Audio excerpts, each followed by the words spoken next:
4 knights game, double Spanish, symmetrical variation. Balanced, neither player ever had an advantage. That game was pretty competitive. Black had a good opening, but white was on another level.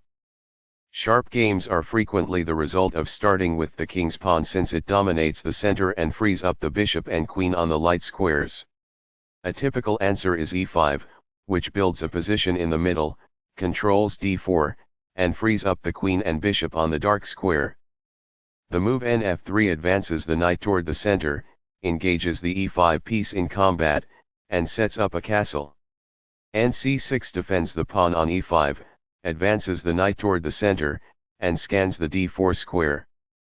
The 3 knights opening begins with nc3, which controls the d5 square and supports the e4 pawn. nf6 advances the knight, engages in e4 pawn combat, and holds the d5 square under control. bb5 develops the bishop, attacks the c6 knight and prepares castling. bb4 develops the bishop, attacks the knight on c3 and prepares castling. The bishop is prepared to grow into a functional square. The bishop will be better off as a result of this. Castling gets the king to a safer square, out of the center of the board, while also developing a rook. Castling kingside tends to be safer because the king is further from the center.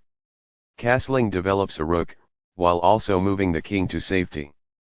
Castling to the same side of the board as the opponent tends to lead to less sharp positions as compared with opposite side castling.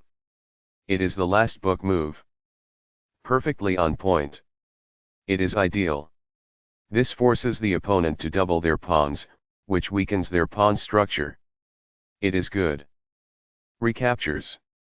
It is ideal. By doing this, a queen moves off of its beginning square and into the action. That's good. Very precise. It is best.